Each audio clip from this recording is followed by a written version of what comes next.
chop it up into short. Hey, Drew Rebar, Auditing Reno 911, and I'm here with Matthew Winterhawk, who's running for Nevada governor. That's right. He's going up against the incumbent Joe Lombardo. Well, I'm trying to not say mean things. Lombardo.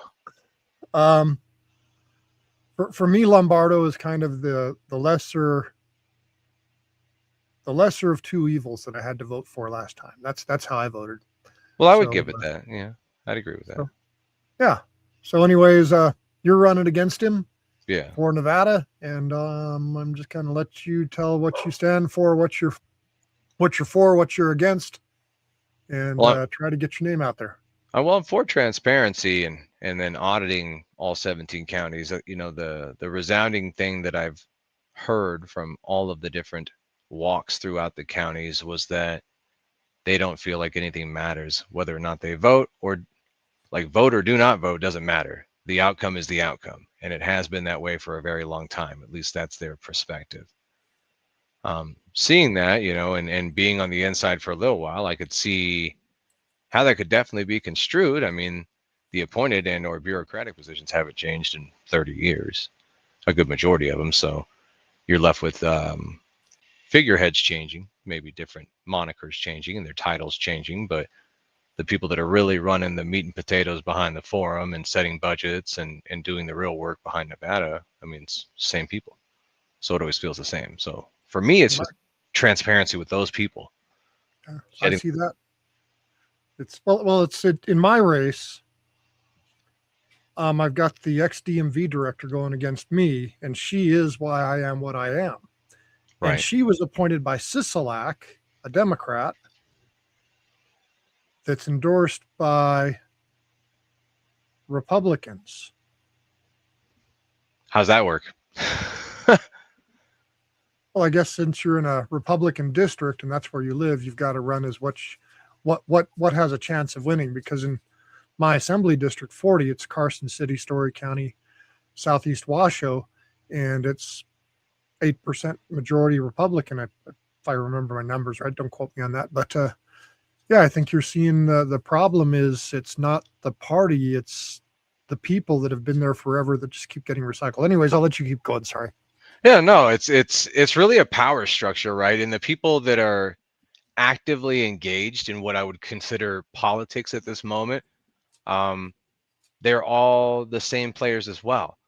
And it's learning that they're just really a power structure and they're not willing to move or budge off of it, even if the players are not getting work done and or having results or solutions for Nevadans. So seeing that, it's like, what does it matter if we have the power if we do nothing with it and we're accomplishing nothing for Nevadans? It does seem like we're continuing to sell out, though, piece by piece. Well, it's all about the money is what I see. I mean, what I see is, okay, so we had Sisolak, we had Lombardo before Sisolak, we had Sandoval. Gwynn. And Sandoval's was supposed to be a Republican, but he signed tax increases. He signed the driver authorization card. And just so everybody knows out there, 14% of the population of Nevada has a driver authorization card. And what that is that's a driver's license for illegals. Because you can't prove your residence, you get a driver's authorization card. And a Republican governor put that into law to help the illegals. You know, just recently at the 83rd special legislative session, because they opened special legislative session inside there with the 2/3 gathering between the Assembly and Senate, which allowed them to pass what they showed the public was SB 10, which showed them, limiting on corporate buying for housing. But behind the scenes, they passed Senate Joint Resolution 1. Well, Senate Joint Resolution 1 put mail-in voting into the Nevada Constitution. That's the initiative. And they passed it resounding. You know, they didn't have any way to stop it because Republicans do not have the power within the Assembly or the Senate. And so they were just bam, bam, there it goes through. Now it just has to go through the next legislative session, and then it's on the ballot, and then it's just like this abortion thing. So they have a track record of sneaking things through in these legislative sessions by kind of dangling one thing in front of you. and then hitting you with the punch behind it. I don't know if you noticed that about the special legislative session, but that's when it happened. I was down there pretty much every single day, and I asked every legislator I could what the extraordinary circumstance was that caused the special session. What was the emergency that we needed to have a special session? Yeah. There's Nobody not an could tell answer. me. No, there was no emergency. It was we just needed to give tax breaks to Hollywood instead of tax breaks to Nevadans. Yeah. And then bill after bill, watching people come and sit down, like SB4, watching Sandoval and the different entities sit down at that table and say, well, hello, Shark Tank. We're here to ask for this many millions of dollars for our project.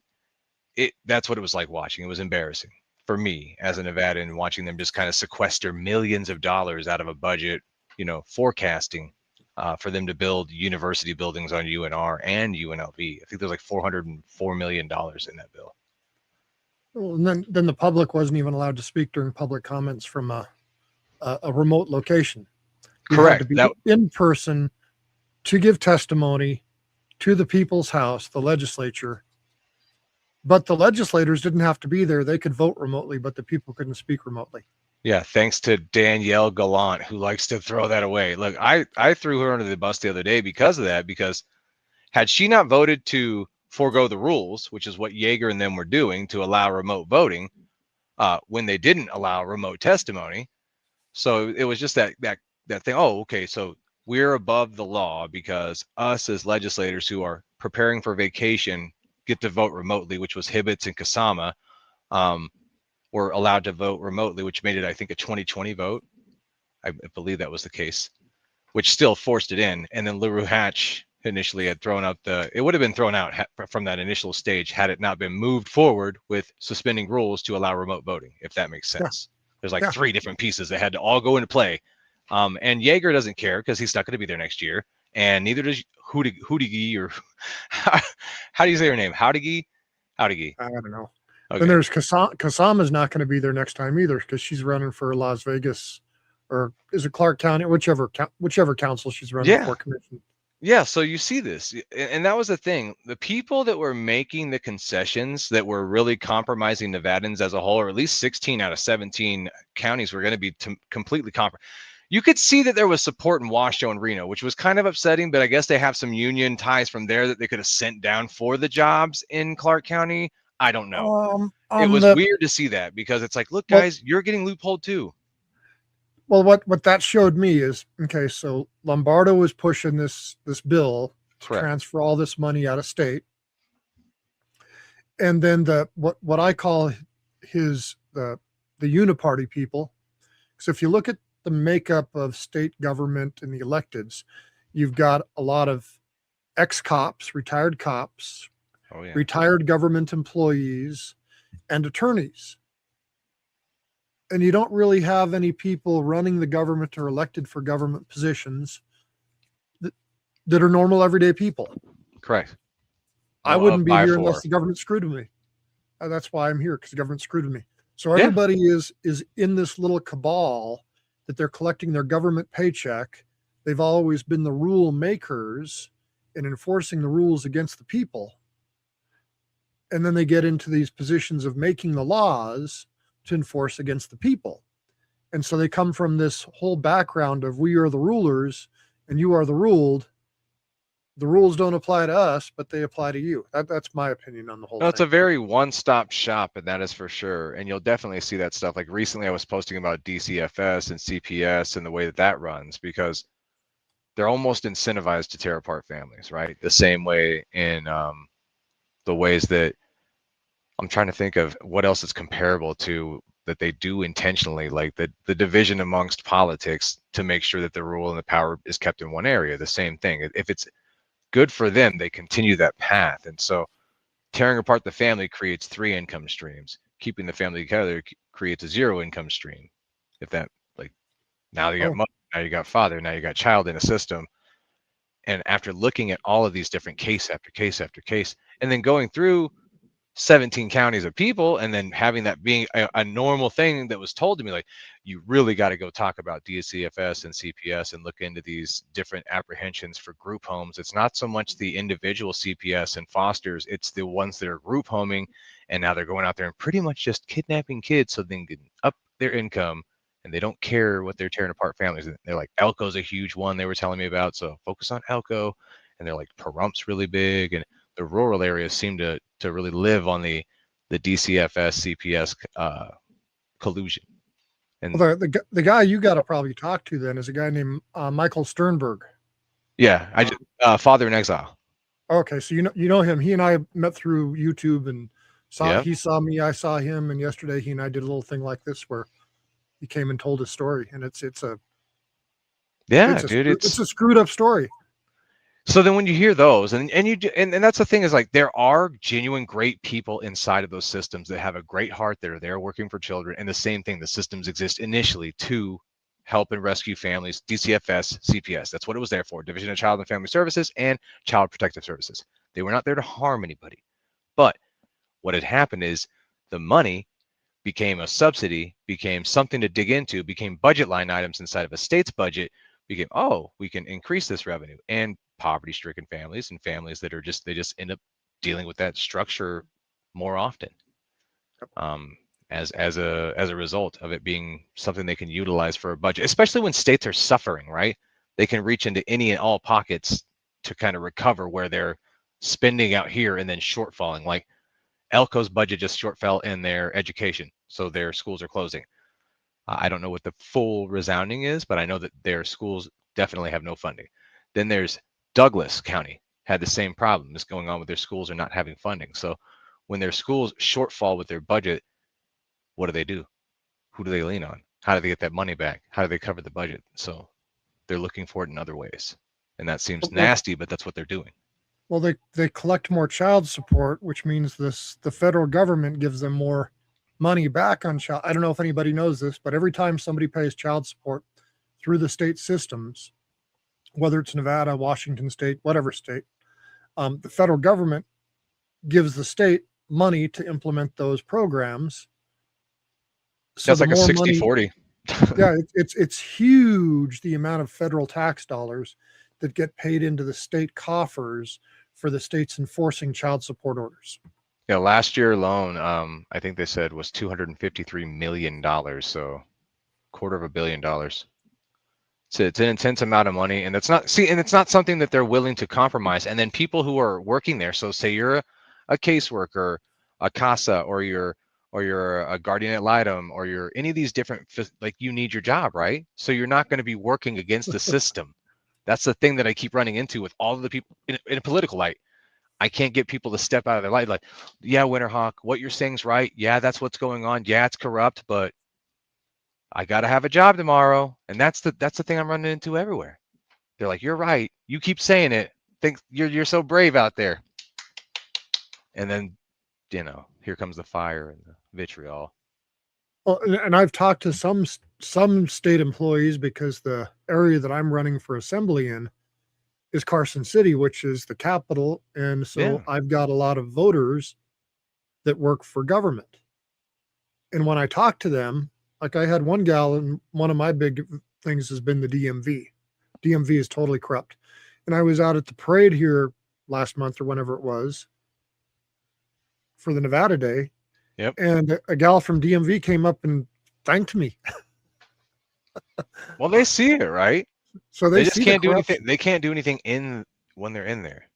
And so what I asked her about was, I said, well, what if we made a law that fixed the whistleblower system so that government employees could turn in the bad government employees? Because right now the whistleblower system sucks. Yeah. There are so many hoops to jump through, and so many ways for an employee to get caught up and to get screwed over when they try to get rid of a bad government employee, that they don't do that because they're afraid.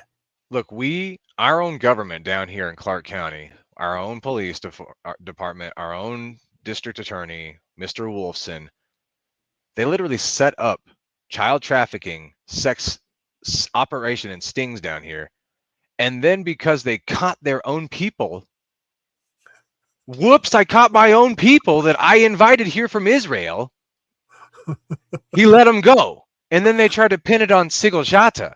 Like, you have to understand the amount. They're like, oh, no, not this guy. Oh, he's gone. He went back to Israel. It's like, wait a minute. You tried to sell a child for sex to him, did you not?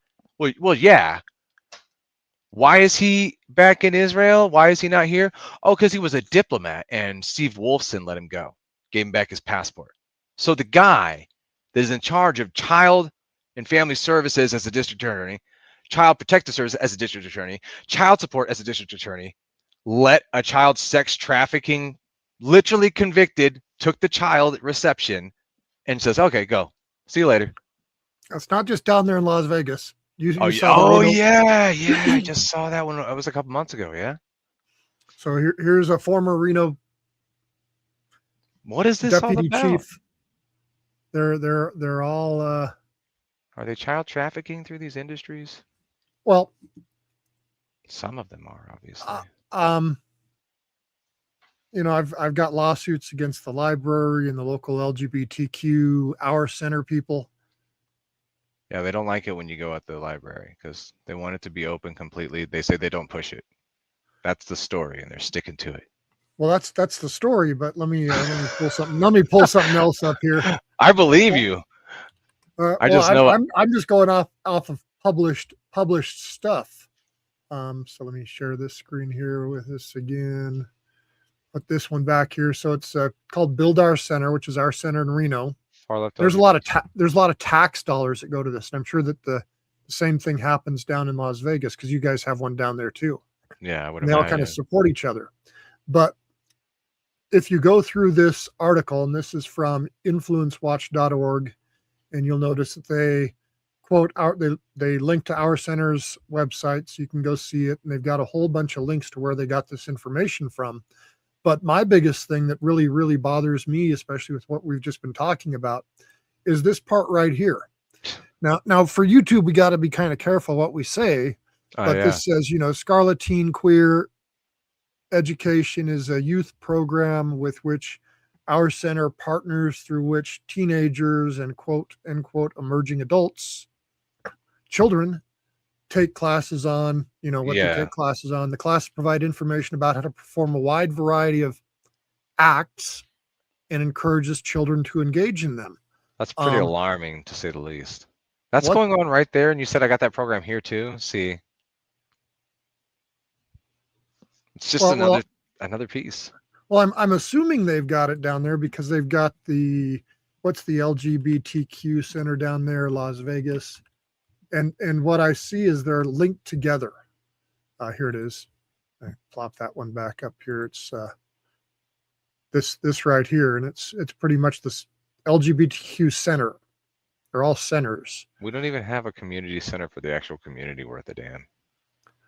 Safe, welcoming space, LGBTQ. So, and all these things. What if you start digging into these 501c3s that run these things, and start following where the money's at? Well, here's American Red Cross right there. That makes sense. So I would bet if you dig into where they get their money, I'll bet you the center down there in Las Vegas is getting a bunch of tax dollars, just like the one up here is. And the one up here is they're funneling. The state tourism is funneling money to them through a man named Bob Conrad that doesn't like me very much. Anyways, you keep. Sorry. I'll say they just had the bill as well that had a couple hundred. Oh, there was a couple hundred million, or no, a couple million that went to Planned Parenthood that was wrapped in a bill listed as restricted businesses for abortions. So government-funded abortions was one of the bills that Lombardo just signed as well. So Mr. Conservative, just saying. Let's see what one of the comments is. The mats are illegal. We use trucking industry to challenge this. The government deemed that we can't use because they are not good enough for a good night's sleep. Mats. My eyes are bad enough. My glasses on. So Manitoba, Canada. Okay, here we go. This guy's from Manitoba, Canada. Multi-million-dollar office in Washington. Yeah. So same thing's happening up in Canada is happening here. These people are taking our money and using it for things that we may agree with or we may not agree with. Well, how many, you spend probably a lot more time in those offices up there than I do, but I think I spent a significant amount of time inside of like the AG's office, the SOS office. Like there's really nothing going on inside of those huge buildings. Like No, even they're like these legislative multi-million dollars worth of legislative offices and hearing offices down here for each county in Clark County. I don't know if you've seen these down here yet, but they're massive and there's nothing going on in that side of them either. These are big buildings. well, look at how many people work for the government and how much money we're paying these government employees, because most of the government jobs, from what I've seen, are paying a higher wage than private industry can offer. Well, yeah. And then they get lifetime benefits once they pass the program. Whereas again, if you're working in the private sector, you don't get these things. Well, there's a lot of people that term out as well. They get that full 12 years too. You got Yeah. 12-year assemblies, full 12-year senators. Like it's wild when you see that amount of years consecutively and successfully, I guess. I don't know. But not successfully in term of delivering, but I mean successful in term of like getting the seat back and holding the same power again and or moving to a new seat and retaining power. Yeah, that's pretty much all that they do. That's what I've is a watched. power grab. And then the closer you get to it, the more I believe that you're silenced, suppressed, and then attacked inside of your own party. There's just inside party attacks are relentless. The Washoe County Republican Party is interesting. They've been very kind to me. I can say that. Well, they kick people out that don't vote the right way. I think it would mean like if you don't align to actual conservative values or constitutional values. Yeah. Like when I met with I think it was Mr. Parks a few months ago. Bruce Parks. Super nice guy. Had a great time. Sat down in the office, treated me like a champ, like a gent. Told me what was up. Said, "Oh, you're not fundraising. You're gonna have a hell of a time. I don't know what you're gonna do." And that was pretty much it. But outside of that, I mean, he was just like, everything you stand for, it's great. And look at this platform. I was like, I align with it probably about 97%. Yeah, it's pretty easy. Well, and I ran before, and you're trying to run without raising money. I'm trying to raise a little bit of money this time. Well, I hope they give you all the money, Drew, because I don't need it. Give it all to Drew. Matt Winterhawk does not fundraise. So if you ever thought about giving me money, give it to Drew, because Drew needs to get that spot up there in Carson City. There you go. Yeah, well, the last time the incumbent spent $60,000 against me to win the seat, I spent like $1,000. There you go. I pretty much did what you did. No money. I got one guy that gave me a bunch, $600 or so, and then the other money was mine. But I had what? I got 25% of the vote, so almost nothing by comparison. But what I looked at was how much did each. Well, hey, let me. Thank you very much. Yeah, I had the lowest cost per vote out of any candidate that I was comparing. Yeah. So it's crazy. You do need some money, in my opinion, from what I saw. However you're funding however much money of your own that you're going to spend on it. God bless you. I think we need. Lombardo is the presumptive nominee of the party just because they're afraid of losing. Yeah, I do see that. That's what they're doing. They're pushing him because they don't want to risk losing to have another Democrat in there, because that's more fearful than anything else for the people that are running everything.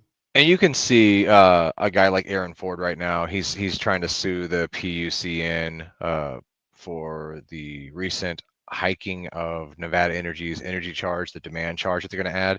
But it's like, look here, if the man wanted to do these things, he should have done them long ago. He should have stepped in prior to the PUCN. There's 3 people inside of the Public Utilities Control for Nevada. There's only 3 people, 2 of which were there from Sisolak's era, still there, and one was I think his name Brown was appointed during Lombardo's reign right now.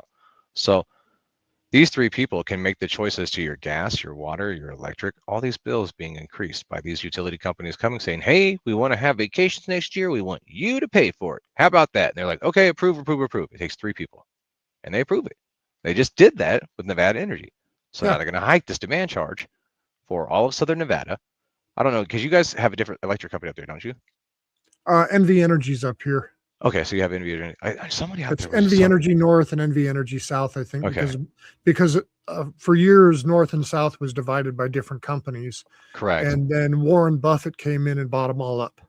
See, and then Warren he owns Buffett owns banks. NV Energy or Berkshire Hathaway. Oh, I'm part of his credit union and a couple different things. Like the man's brilliant, yes, but people don't realize, and I did long ago, that those utility companies are privately owned. They're privately owned, and then they have contracts. The contracts are managed by the city, the county, the state.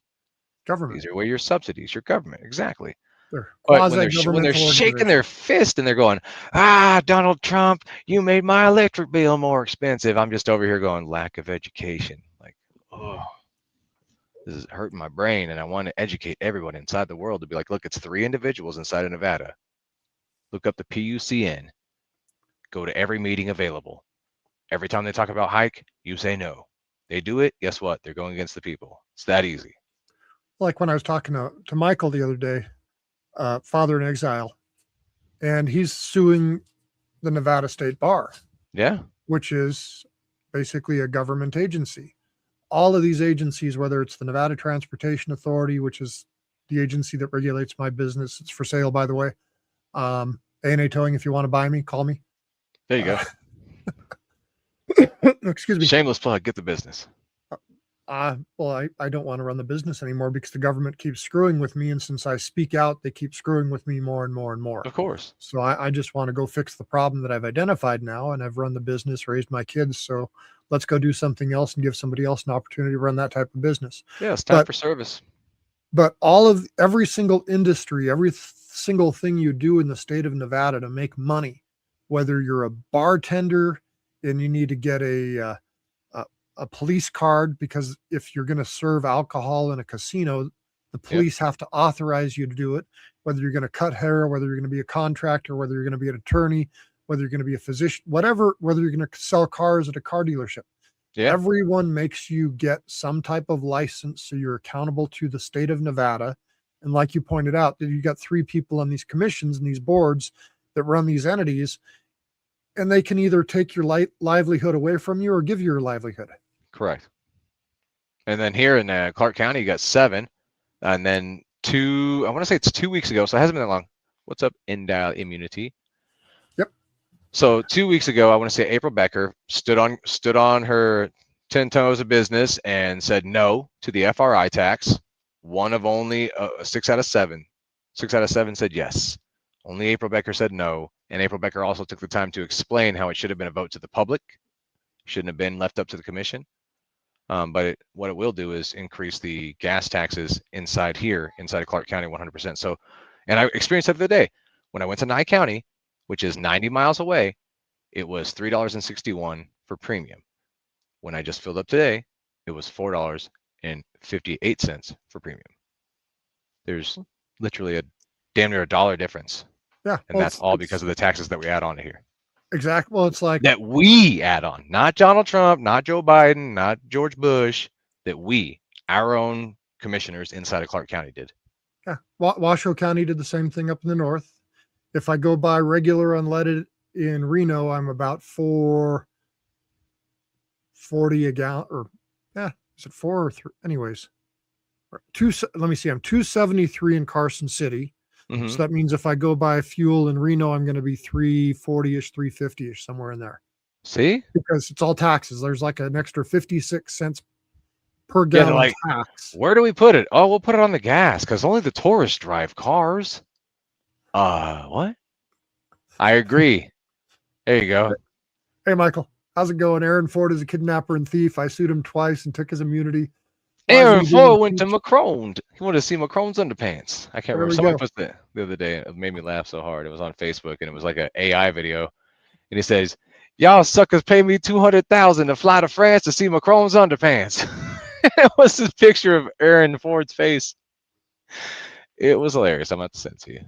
So what corruption have you seen? Like I said, I became this going out and recording the government, putting it on YouTube and getting views, and then becoming a political candidate because I just see this problem that I want to fix.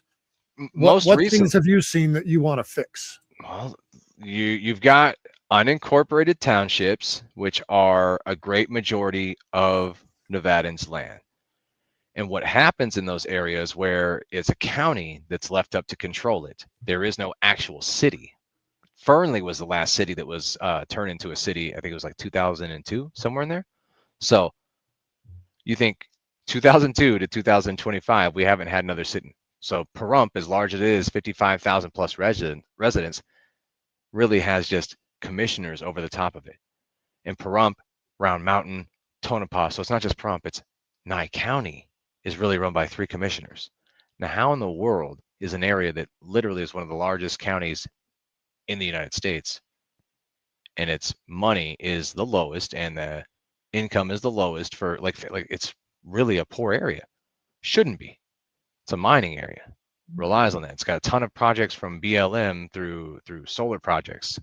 So it's just a misappropriation and bureaucratic override from these 3 individuals, and a matter of nepotism that has kind of kept an entire community, whether it was Round Mountain hating Pahrump and Pahrump hating Round Mountain and vice versa, and then Tonopah being caught in the middle. It's like watching them hate each other, but it's not them. It's their leadership and management, but everyone's too under the thumb because they're not. It is like the wild, wild west out there. So like the sheriff's department's in collusion with the commissions, in collusion with the different entities that oversee what they're operating and building. And then people don't really think of it because it looks like a city, right? You get in, oh, stoplights here, there's a commission office, there's seems like it. But it's not. It's just these unincorporated townships that are running pretty much very corrupt, non-transparent through the same operations. I don't know how long they've been doing it. I've only lived in the state since 2008, but when you walk in there, you could tell good old boys club doesn't even begin to cover exactly what's going on here. This is something where the residents that live inside the town itself or the county itself are so afraid to speak out because there will be retaliation. There will be harm done to them. There will be legal action. If they open their mouths, if they say anything, it's so, I don't know, they say good old boys club, but this is like a violent recourse of action. Something will happen to you and they don't care. They'll sweep you under the rug. Because the media can shut you out, obviously, as I made the statement. The media does shut us out. That's why I started that, because I complained about my problems for years to the media. Yeah, and that's what they did, is they ignored me, and then I'm just going, well, how do I get the word out? And then I went and I published my first video. And this is it. This is the 7,000. Yeah, 7,000 people watched my first video. I'm going, there's something to this. And you have to keep up, because I'll tell you this, like I go on X, I've got over 5,000 followers on X. I've got nearly 5,000 on TikTok. I've got 5,000 followers on Facebook. Nobody sees me. I've got an average of 27 impressions, 50 impressions, 100 impressions. Like, if you talk the way that I talk against powers, and you want things to be transparent, and you want audits done, and you want reviews done of government positions, you are immediately, they're like, nah, get this guy out of here. He is a problem. And I don't understand how transparency and giving the visibility to 17 counties to see the checkbooks and to see where the money's going in and out and why we're solving and why we have these problems and these issues, to really be able to point at the identifying body, like this person right here spent the money, or these people are the ones that retained and controlled the income and now it's gone. This is why Clark County has $10 billion budget and we're 49th. Like, we have to have explanations. We can't just keep getting, okay, we got more money for us, guys. We got more money for this. We got more money for that. Cool.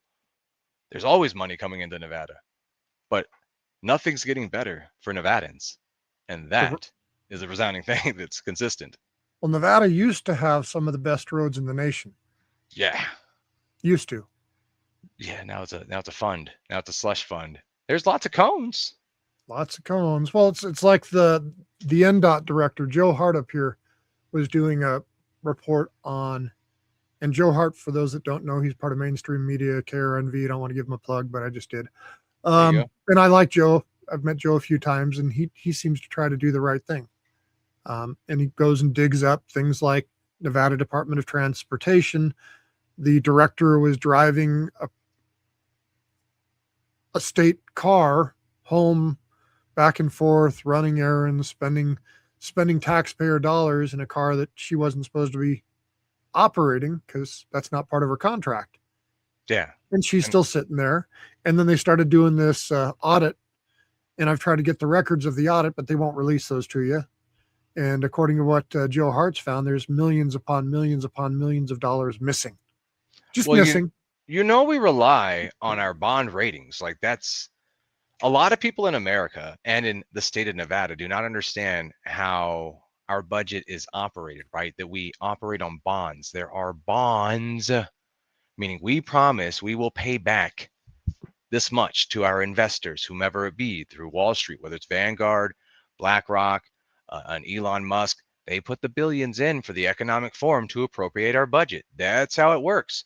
And if these bond ratings that are held inside of banks, if our rating goes down from AA plus, which I believe that's what we are, is AA plus right now. So we have a very high bond rating, even though our corruption rating is high, which falls into financial risk audits, which falls, like all these things fall into the bond rating, your educational rating and your CCSD. That's why we have to continue to service these loans at such a high rate of interest inside of CCSD. Therefore, yeah, we got $10 billion coming in, but we're losing a lot of that in servicing loans, going back and forth between our bonds. See, they don't understand how it comes in. Yes, we have government funding and subsidy. Yes, we have a DOE, but there's also bonds and loans that they're taking out to facilitate new growth and or building or hiring or whatever the project happens to be. These loans are bonds. Well, these It's called, bonds can be affected very heavily by us actually coming through with real ratings. And that's why we don't get ratings. Like you said, you can't find an audit, because if we could see the audit, those ratings would go from AA plus down significantly, which would cost the state tremendous amounts of money in servicing those bonds. The interest rates would go up immediately. and the people skimming the money off the top on the state side wouldn't be getting their dough anymore. Correct. Let me preface something so I don't get sued. Assuming they're skimming. Allegedly skimming. Yeah. Perhaps there's kickbacks somewhere. There may or may not be. Yeah. Why does it what? So in Reno, we've got one of the biggest homeless camps here that the government's funded, hundreds and hundreds of millions of dollars. Is that the CARES campus? CARES campus. Yeah, we've got a 3 or 4 story parking garage for our homeless camp. I got a CARES campus story for you. I got some weirdo from CARES campus the other day that like was stalking me for a minute, and then they just went off the reservation and blocked me. Like, so just saying, I just learned about this CARES campus the other day, and I was like, oh, okay, it's cool. They got a little homeless project up there. And this guy was following me every day, and all of a sudden he went off the reservation. I was like, where'd he go? Washoe County, Reno is importing homeless people from California and from all of the other counties in northern Nevada because we offer the homeless people so much stuff here. If you want to come here and get free stuff, this is the place to come because our county commissioners are giving up all the money. It seemed like it was such a nice place. I mean, I think they were in there chilling. They had like little pods that they could kick it during the day. They had a whole huge campus to surround. I haven't seen it, but from what that guy's videos, it looks pretty involved. It is, and actually the director, I think she just got fired or quit or mysteriously left or something like that. And she was making this huge money, and her husband is another government person. I think, again, if I'm wrong, forgive me. No, that was what I meant to compare earlier. That the CPS DCFS is a comparable to the homeless ring. Yeah, to bring them in, they're addicts you're treating. There's NGO, there's grant, there's 501c3s, there's just all this organizational money flowing, and then there's ridiculous amounts of money going to people, and then they just disappear, like you just said.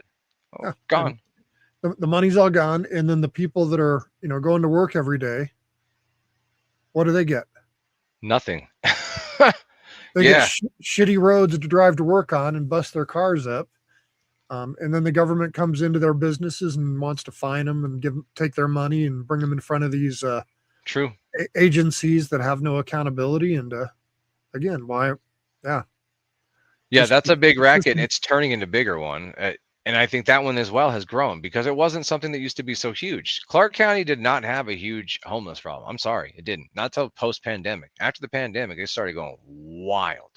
Yep. Like you could see homeless encampments everywhere. I was like, where are they coming Well, in the sewers out in Vegas, from? in the waterways running under Vegas. There. Legitimately, there's a shine a light out there, and there's some people that are living. But the difference is here, like when they want to change, I'm going to tell you they want to change. As a person who very early in life had a homeless stint there as a young man, like I'll tell you, when you don't want to be that way, you're not going to live that way. So Yeah, it's almost like you could look at somebody, they're making that choice. And you're like, dude, you're making that choice. you They're get like, up no, every I'm day, you go not. to work. Yeah, Go get it wake up, go to work, wake up, go to work, and figure out how to improve your situation. every day. And if the homeless, there are so many resources that there is no excuse not to do that, unless of course you're just staying high, stuck on fentanyl all day, which is a whole other problem. But yeah, my thing with looking at where they're at, it's systems that are built like what you're just saying, like allowing somebody to sit at home on a subsidized system. They're doing it because it continues their voters. It continues the things to when they say we're going to fight for this Medicare or we're going to fight for these different things. Like that is actually reaching out to a particular set of voters that want the systems to stay exactly the same. So it's sad to think that subsidy is a way of life, but it is. There was a reason why we were told when we went to the wilderness to not feed the bears, because if you continue to feed the bear relies on you for the food source and does not know its natural instincts to hunt and or I don't know, natural instincts to have a job and put in as a normal society, whether it was civic duty or education or a laborious job or whatever it happens to be. People don't like the idea of responsibility, accountability, and ownership. And that is really what I run my campaign on: transparency, accountability, ownership, and just responsibility. It's a job, it's a responsibility, in my opinion. So if you were to win, what would be the things you'd want to change, and how would you change them? In my first 100 days, it's going to be mostly through executive orders and meetings through the 17 counties of stuff that's not on the books already through a statute that we can actually appropriate and get changed right now. So they actually have a list of it, not in front of me, and these are things that I have planned. Education as a whole, there's an amendment in 1956, one district for one county. I need to break that amendment immediately. So that's something that's on the list to do because it's allowed something like Clark County, 7,910 square miles to be ruled by one district. And that is where the $10 billion appropriation has not been broken down into these areas where it could be focused locally in like a north, south, east, west for the urban and the areas here. And I'm sure I don't know how many schools are up in Washoe. And that's the thing that I need to get a grab is to be able to understand where every district needs. It's not going to be all the districts that need to be broken up, but Clark County for sure as a school district, which is failing, which wanes on every other school district's resources inside of the state. That is exactly why it needs to be broken up, because once that monopoly that's inside of there, over 379 schools, once that monopoly is broken up and you're able to focus and see where the waste is and the bureaucratic waste and spending, you're able to reallocate those funds back into the general fund and state educational fund, which will allow more funding for the rural areas that have been suffering for years and years due to the weighted averages that allow the appropriations to come to Clark County. That's why everyone says, oh, only Clark County matters. Yeah, because 72% density of a population. That's the reality. And they're able to use autism and spectrum and disabilities and non-English learners as a disability for weighted averages against the educational fund, which pulls more of that educational fund to Clark County and doesn't leave as much for rural areas. So get the balance back to where all 17 counties are being taken care of appropriately and legislatively dealt with individually so that we can treat them like, what do you need, Elko? What do you need, Eureka? What do you need, Lander? What do you need, Douglas? What do you need, Washoe? Like one by one basis, and then to have everything ready before the biennium legislative session. So before the 2027 session, and then also before approving anything after the economic forum, which comes up pretty rapidly, they try to force the budget right away. As soon as you get into office, it's like economic forum, sit down, LCBU, developing the budget for 2 years. Like it's just, let's get it done. And for me, I need to be able to have that moment for them to actually pull the paperwork to me so that we can digest it line by line, which is my power as a governor to veto these items, and then find out when it doesn't make sense for Nevadans to cancel that budget, put that back into our general fund, back into the GO fund, and to not have that obligatory leaning on any of the counties and to use it in the resources. So I believe that we will be able to identify all of the waste inside of this state in the first 100 days to be able to eliminate a good majority of programs and to release those funds back in. Because right now, 2026, we will be sitting at a $49 billion overall debt, 17 countywide, not the operational. So that's just unforgivable. We're raising to a level where we're hitting federal debt levels and or California's 280 billion in debt. I won't allow it. So debt, transparency, education, and with that, it's just this outroll of there's so many things to do. 4 years will never be enough. But to get all that going and to cooperate with all the departments necessary, it has to be done. We can't have this hitting the head thing. We have to deliver for Nevadans. And so I'll be, if it's the AG holding up a process, I'm at the AG's door. If it's the SOS, we're at the SOS door. If it's legislation, I'm in the legislative chambers until it gets done. Like, what about state agencies? Because I think, in my opinion, that's where the real problem is the state agencies.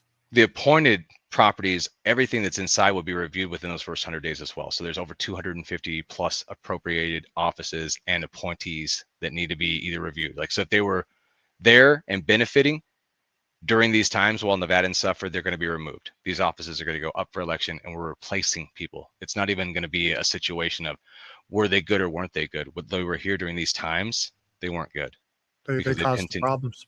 Correct. So that's something that scares the hell out of people, and I'm not going to sugarcoat it, is because they're like, well, what will happen? How will you get competent people? The problem is we've had incompetent people who have hired boards, committees, and coalitions to run everything for them, but they've still taken the paychecks. So we're paying 3 times the amount of money instead of having one competent person that is a structural engineer or that is a infrastructure engineer or is an economic analyst that can, having the professionals that are in the right positions instead of having your buddy Tom who needed a job in the position catching a $300,000 salary. Well, you said how many people are in these? How many agencies did you say there were? 250 different appointed positions currently in the state of Nevada. So the governor appoints 250 people inside of boards, and you can pull these up. So like the Southern Nevada Health District Board, the PUCN, those 3 operative, the county manager's agreement behind the commissioners is also part of the, like you can appoint, these are the candidates, and then they choose from your candidates. So, I mean, let me get the rest of this board up here. Board of appointees. 250 people. Correct. And they're just sitting there. And but the governor is supposed to manage these 250 people. Yes. So there should be at least, like, think about like KPI, right? Think if you put someone in a position, you have to understand, what does the position do? Okay. Are they facilitating that position? At what degree? Is it successful? Are they meeting the metrics of that position? So each one of those need to be analyzed, but none of them are. Right now, it's just the people are there. They can make the decisions, which literally they affect your lives every day as Nevadans. For one of the ones that I see is like the boards that are out in Pahrump. These guys meet at 5 o'clock, maybe in the afternoon. There's 3 of them. And what they approve will approve entire BLM solar projects for their area to override public lands, which will give the federal government more control of the public land. So like we're at 87 to 90%, right? These 3 gentlemen in Nye County can go, yes, and then write off another 5% of our land. That's how much power, but they're not elected, they're appointed. See the difference? Like how they're not, that's the thing that I'm trying to say is like, these people are the ones where it's like, I'm not mean to them, and I'm sure they have great intentions. Like they have a heart. Because when I did go to that meeting about a solar project in Amargosa, I was like, no. I was like, the answer is no. Do not do any more building until we have our land back. That was it. And I went to Pahrump, and that's what I said. And they're like, okay, now that you put it that way, my opinion. And they all went, no, no, no. And they voted no on it. But now they voted yes on it this last time because I didn't go. I can't be there all the time. So like, So what about getting rid of some of these 250 people that do all these things with these different agencies? Do we need all these stupid agencies? And that's the thing too, is to look at that and to be able to also look at the agencies as a whole. So you can eliminate that, which number one, you're freeing up income, you're freeing up operations, and then you're going to put competent people inside of positions that have not had competent positions probably 20 years. I'd say 2 decades or longer, At easily. least. And once you start to get, and it could be people that have only been here for the past 10 or 15 years, but they're very competent. What I want in there is meritocracy based and Nevadan based, meaning you care Nevada first, always.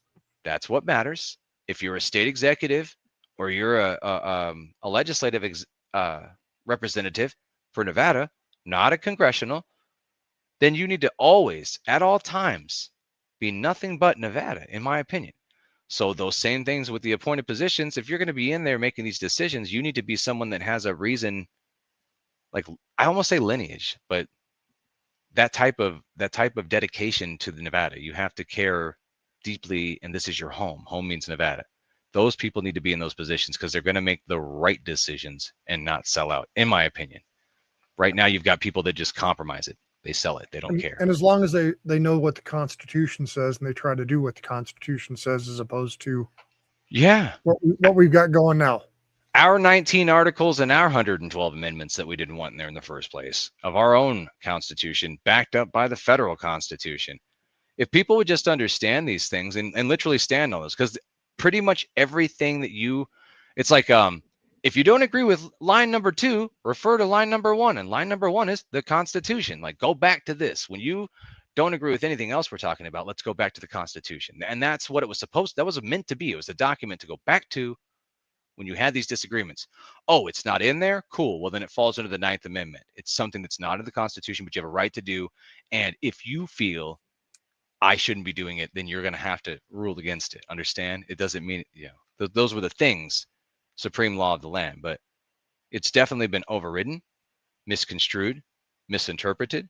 And you've got people, which Father in Exile knows, like an Aaron Ford, who they write attorney general's opinions that override statutes and override.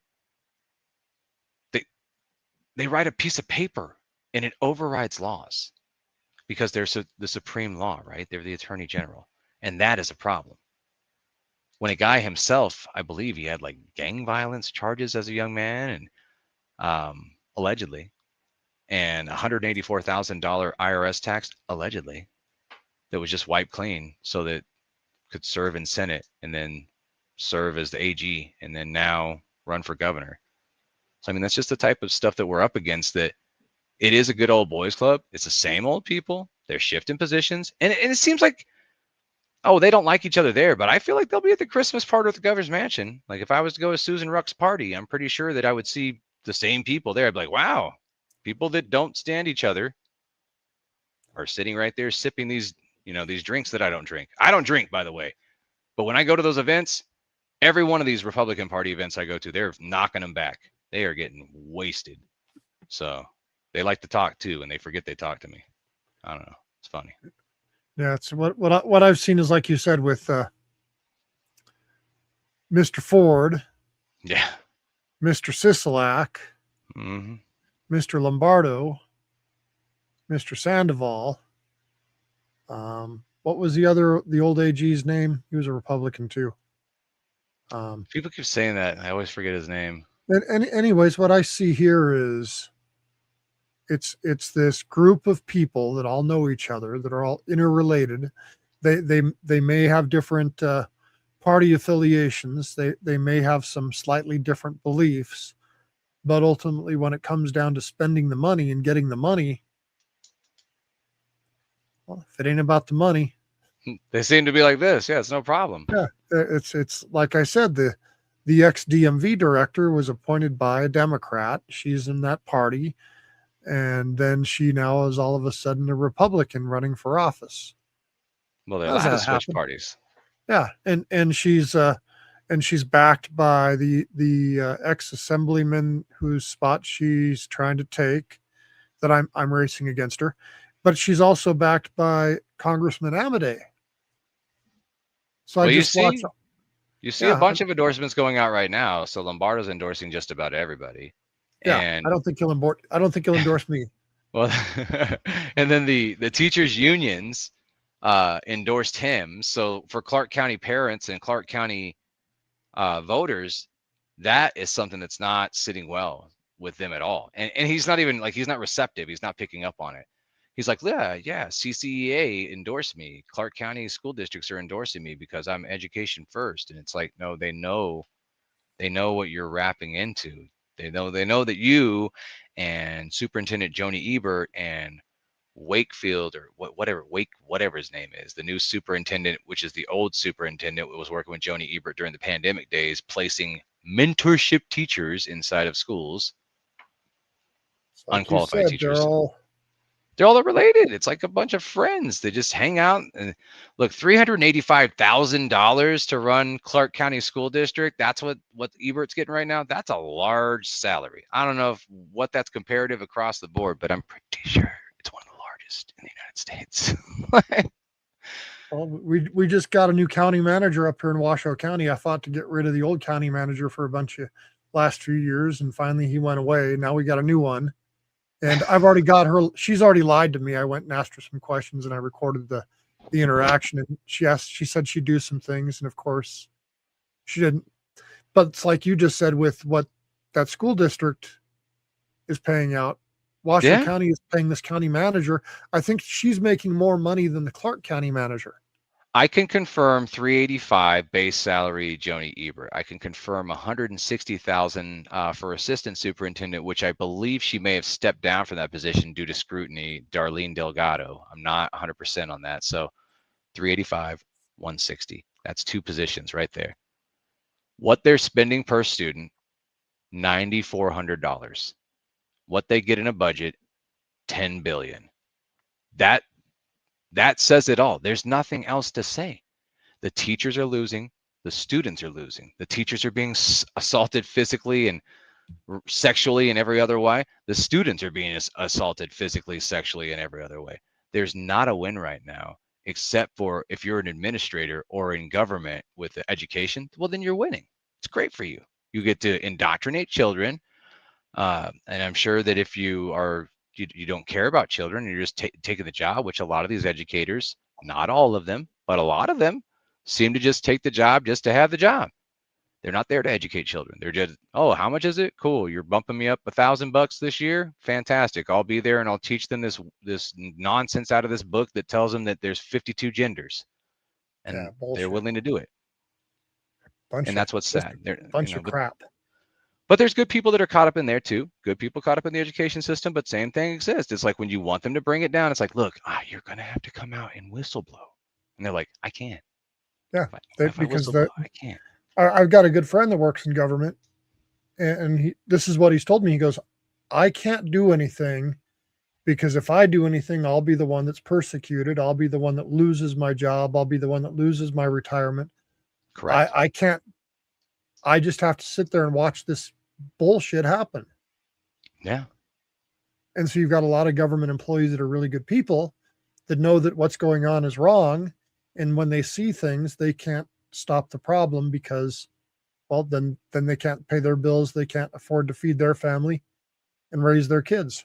I was removed from a certain announcement by guys that I've actually sat down and gone to do ride-alongs with and supported their law enforcement. But then they're telling me like, hey, Winterhawk, we got to have you leave because you're not allowed to be here. And I'm like, I'm public. I'm a taxpayer. It's a public event. And they're like, nah, you got to leave. We're going to have to trespass you. Had me stand off of school grounds at Rancho. I was like, are you serious? I can't even be here. Just my mere presence is so threatening. But I mean, take a camera with you. I was recording a good majority of it, and then Facebook hit me with this video is being deleted. I didn't know they started doing that. So they just like delete your live videos once in a while. They give you a notice. They give you an opportunity to download it, and then they say, yeah, they give you like 30 days on there, and then they'll delete it. Yep.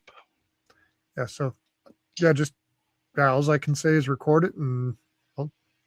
I mean, but what do you do with it then? I mean, even watching you, my heart breaks sometimes because I'm like, this guy is all he's doing is recording. He's just putting people on it to look. If you can't talk in front of a camera, then you got bigger problems. Well, If go you're away and that don't talk. afraid of what you're like, transparency with me helps me sleep at night. They always ask me, like, how do you sleep so easily? You just lay your head down, you go to sleep. I'm like, I have no dirty conscience. I just go to sleep. Yeah. If you don't got to worry, you don't got to think about it. If you're doing the right thing, you don't got to think about it. Yeah. If If you're you're on doing the camera, right thing, you don't got to remember what you did because you did the right thing. You'll know what you did. and if you make a mistake, people make mistakes, own the hell up to them. Yeah. Like, that's another thing too. In government, one of my first things, I'm sorry, Nevada, we screwed up as a government, as a whole. And they're like, but you didn't, you just got in there. I'm like, but I have to say it. We screwed up as a whole. We're going to audit all 17 counties. You're going to see it all. It's going to be on a digital checkbook. You're going to watch it all. You're going to see transparency through every department. We're going to review every appointed position. We're going to, like, together, not like Hakeem Jeffries, not together, but together as Nevadans. That's exactly what I plan to do. And it's Nevadan first with everything that I do. Yeah, that's how it should be, man. I'll be that guy standing in the crowd. Yes, you are all wrong. If you've seen the meme where it's like all the people on the outside, I just still stand there. Yeah. Yep. Well, I got to get going, man. No, I appreciate it. My neck is starting to kill me. Hey, don't let it. I got rear-ended a while ago by a truck, and Ouch. sometimes you just start to hurt. Anyways. Well, I appreciate Stop the me. outreach and saying what's up. Yeah. Well, let's go on again later and keep. I just want to get everybody's word out there and the message out there. I appreciate it. Thank you for letting me use your platform. And I'll cut you up into some shorts, and I'll send you some shorts. And if you want to publish them, you can publish them too. There you go. Because I think, whoops, where's the right? My dog's trying to get my attention here. There we go. There's Sue, the pro se. Look, I got Gloria Sturman, and she just she dog walked me all the way down with my pro se case. I'm still sitting in the middle of one with her right now. These judges, they know all the tricks in the book to keep you spending your money on filings and showing up to court for them to continue it for another, like, especially if you ever get to corporation. Yeah. Well, that's why I'm pro se. Yeah, I am too, because it's just $3.50 instead of $350 for the $3.50 filing. Exactly. It's a lot easier with the Odyssey system and being, knowledgeable. Yep. All right. Appreciate you. Have a good night. We'll talk to you later. See you later.